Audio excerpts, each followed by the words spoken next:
क्योंकि इनकी जेबें अभी तक भरी नहीं है। अगर इनकी जेब भर जाती तो निश्चित रूप से गरीब तबके के लोगों को न्याय मिलता और ये ओवल रोड बंद हो जाता। नमस्कार, इस वक्त आप डीटीवी देख रहे हैं और इस कड़ी में हमारे साथ भरतपुर की सांसद रंजीता कोली जी, जो लगातार चर्चाओं में बनी रहती हैं, उनसे आज बातें करेंगे। और अब आप डीटीवी अजय कोली के साथ देख रहे थे। रंजीता जी से बात करते हैं। सांसद साहब, सबसे पहले हम आपका डीटीवी पर स्वागत करते हैं। थैंक यू जी, आज जन आक्रोश रैली का समापन किया जा रहा है, जगह जगह मतलब सभाएं की जा रही हैं, तो उसके लिए आप क्या कहना चाहेंगे? और जन आक्रोश रैली की भाजपा पार्टी को क्यों ज़रूरत पड़ी? जिस तरीके से जन आक्रोश रैली 200 विधानसभाओं में राजस्थान में की गई है और आज उसकी बहुत बड़ी आम सभा रखी है, जनसभा, इसलिए जन आक्रोश की जरूरत पड़ी। क्योंकि जिस तरीके से हम देखते हैं राजस्थान में, आज हम बहन बेटी को ले लीजिए या हमारी दलित महिलाओं को ले लीजिए, उनके ऊपर जो अत्याचार हो राजस्थान में आए दिन, जो हम आज न्यूज़ और टीवी ऊपर देखते हैं कि आए दिन धोखाधड़ी, मारधाड़, इस तरीके का लूटपाट, इस तरीके का जो प्रकरण चल रहा है वो राजस्थान में कांग्रेस की सरकार को चल रहा है। और जन आक्रोश रैली के माध्यम से हम जनता के बीच में जाकर के हम उनको जगाने का काम कर रहे हैं और उसके तहत हम लोग जनता के बीच में जाकर के उनके दुख सुख को सुनने की कोशिश करें। क्योंकि आज देखिए सड़कों से लेके और बिजली तक जनता त्रस्त हो चुकी है। बात करें, अगर आपके ऊपर थोड़ा बात कर लेते हैं, लगातार हमले जो होते हैं कहीं ना कहीं उनमें चर्चाएं बनी हुई हैं, तो क्या कहना चाहेंगे? कौन लोग हैं जो मतलब इस तरह के वारदात करते हैं? कई बारी आपके ऊपर जो हमले हुए हैं उनके लिए आप क्या कहना चाहेंगे? इसमें सिर्फ मैं इतना ही कहना चाहूँगी, मेवात में जिस तरीके से खनन के अवैध खनन चल रहा है और खनन माफिया जो आए दिन मुझे डराने की कोशिश करते हैं और मेरे ऊपर हमले करते हैं, तो मैं उन लोगों से सिर्फ इतना ही कहना चाहूँगी कि इस तरीके से मैं डरने वाली नहीं हूँ। क्योंकि जनता के बीच में जाकर के मैं काम करती हूँ और जनता के लिए ही मेरा दायित्व बनता है एक जनप्रतिनिधि के नाते। दूसरा, मैं सिर्फ इतना ही कहना चाहूँगी, उन पर इंक्वायरियाँ चल रही हैं और जल्द से जल्द मैं सोचती हूँ कि अगर सरकार इस पर, राजस्थान सरकार इस पर ध्यान दे तो निश्चित रूप से उनका पता भी चलेगा और जनता के बीच में रह करके और गरीब तबके के लोगों के लिए अगर इंसाफ दिलाने का काम करेंगे तो मैं निश्चित रूप से हमेशा ये काम करती रहूँगी।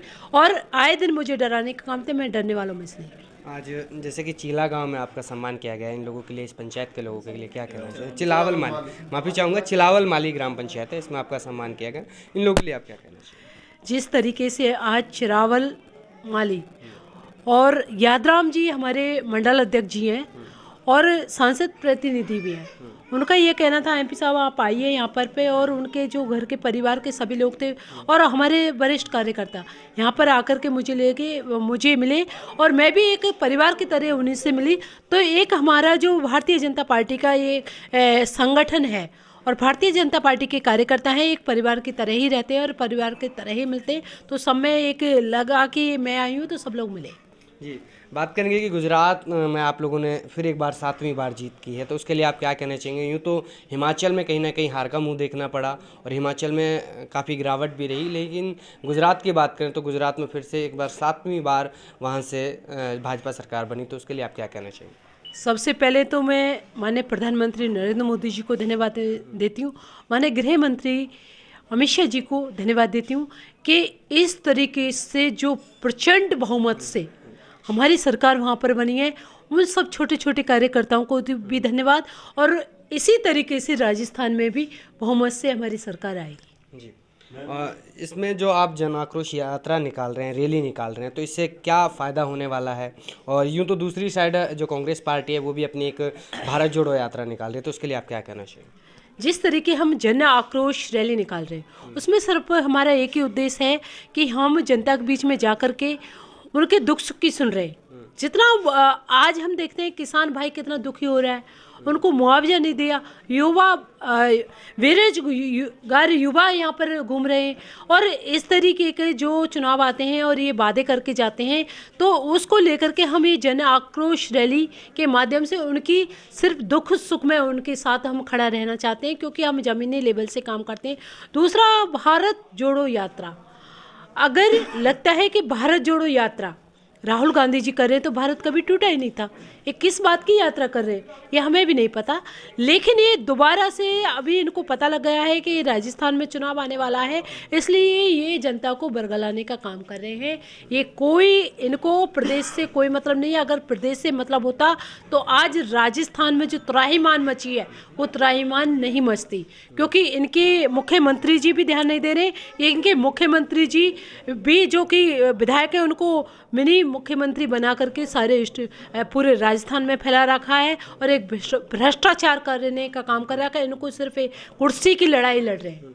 संसद साहब, कहीं ना कहीं कांग्रेस का कहना है कि जो महंगाई की मार जनता झेल रही है उसको आम जन तक पहुंचाने के लिए हम मतलब ये यात्रा निकाल रहे हैं, भारत जोड़ो यात्रा निकाल रहे हैं। या फिर यूँ कहें कि उनका कहना है कि जो किसानों को फिलहाल अभी आपने देखा भी कि जो मतलब वो किसान आंदोलन पर बैठे, सीए लेके आई भाजपा पार्टी, तो कांग्रेस का कहना है कहीं ना कहीं ये आम जन के लिए हानिकारक है और किसान के लिए भी बहुत गलत है।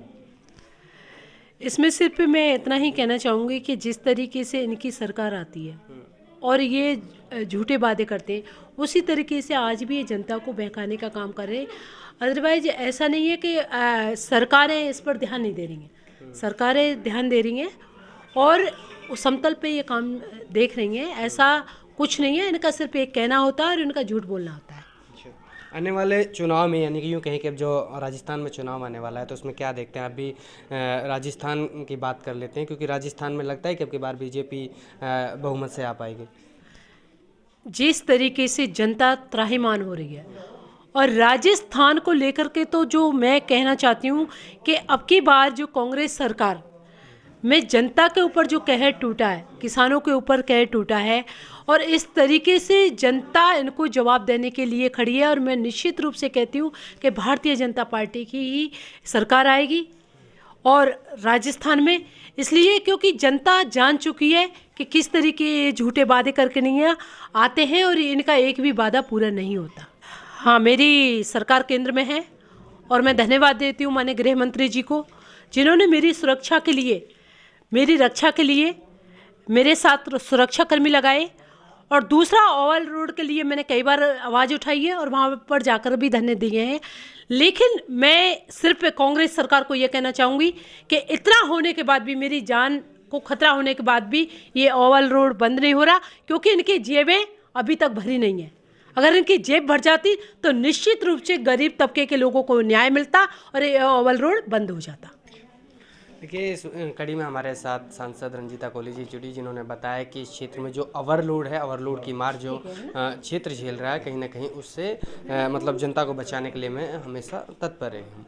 ये हमारे साथ भाजपा पार्टी के एक और पार्टी के यूँ कहें कि एक सैनिक हैं, उनसे भी बात करते हैं। जी सर, क्या नाम? मेरा नाम हमीद खान मेवाती है, प्रदेश महामंत्री हूँ भाजपा अल्पसंख्यक मोर्चा राजस्थान में।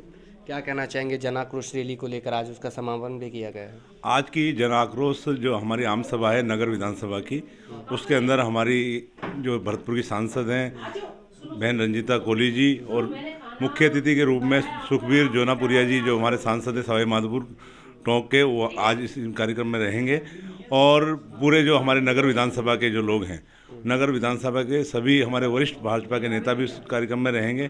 आज की जो यात्रा है, इस यात्रा की जो समापन है, क्योंकि हमारी जो जन आक्रोश यात्रा पूरे गांव-गांव में गई, यहाँ के जो स्थानीय विधायक है, जिस तरह का भ्रष्टाचार इस स्थानीय विधायक ने यहाँ कर रखा है, विकास के नाम पे जब वोट मांगे गए थे, लेकिन हमने गाँव में जाके देखा विकास का कुछ भी वहाँ पे देखने को नहीं मिला। सिर्फ इसने अपने परिवार का विकास किया है और स्वयं का विकास किया है। लोगों ने इनसे उम्मीद की थी कि ये अच्छा व्यक्ति है, पढ़ा लिखा व्यक्ति है और व्यापारी है, ये अच्छा काम करेगा नगर विधानसभा के लिए। लेकिन जितना भ्रष्टाचार इस नगर विधानसभा में पिछले 20-25 साल में नहीं हुआ जितना इस बार हुआ है, क्योंकि मुख्यमंत्री जी ने अपनी कुर्सी बचाने के चक्कर में क्योंकि ये यहाँ से जीत के गए थे बसपा के टिकट पर, और इन्होंने भारतीय जनता पार्टी का साथ ना देकर कांग्रेस का साथ दिया और कांग्रेस की सरकार में ये अभी वर्तमान में इनको चेयरमैन का दर्जा दिया हुआ है, राज्य मंत्री का। और इन्होंने जिस तरह से यहाँ पर लूट खसोट कर रखी, चाहे आप थानों में जाके देख लीजिए, यहाँ की हॉस्पिटलों के हालात देख लीजिए, इन लोगों ने यहाँ पर कोई कमी नहीं छोड़ी है, क्योंकि भ्रष्टाचार चरम सीमा पर है नगर विधानसभा में।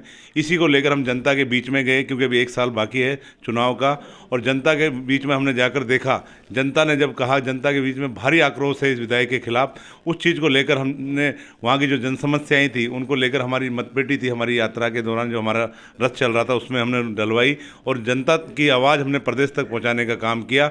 आज पूरी जनता जन आक्रोश के इस समापन में हमारे बीच में रहेंगी। मैं आपसे यही कहना चाहता हूँ, आज की जो ये आम सभा हो रही है, ये ऐतिहासिक आम सभा होगी और भारतीय जनता पार्टी के कार्यकर्ता 2023 में सरकार बनाने के लिए तैयार हैं। जी, देखते रहे आप हमारे साथ लगातार DTV, और हम आपको जन आक्रोश रैली भी आज दिखाएंगे, और जन आक्रोश रैली की जो सभा है वो भी हम आपको दिखाए। बन रहे कैमरा पर्सन इस्माइल मन्नान के साथ मैं आपका अपना जी कोहली, DTV न्यूज़ से। धन्यवाद।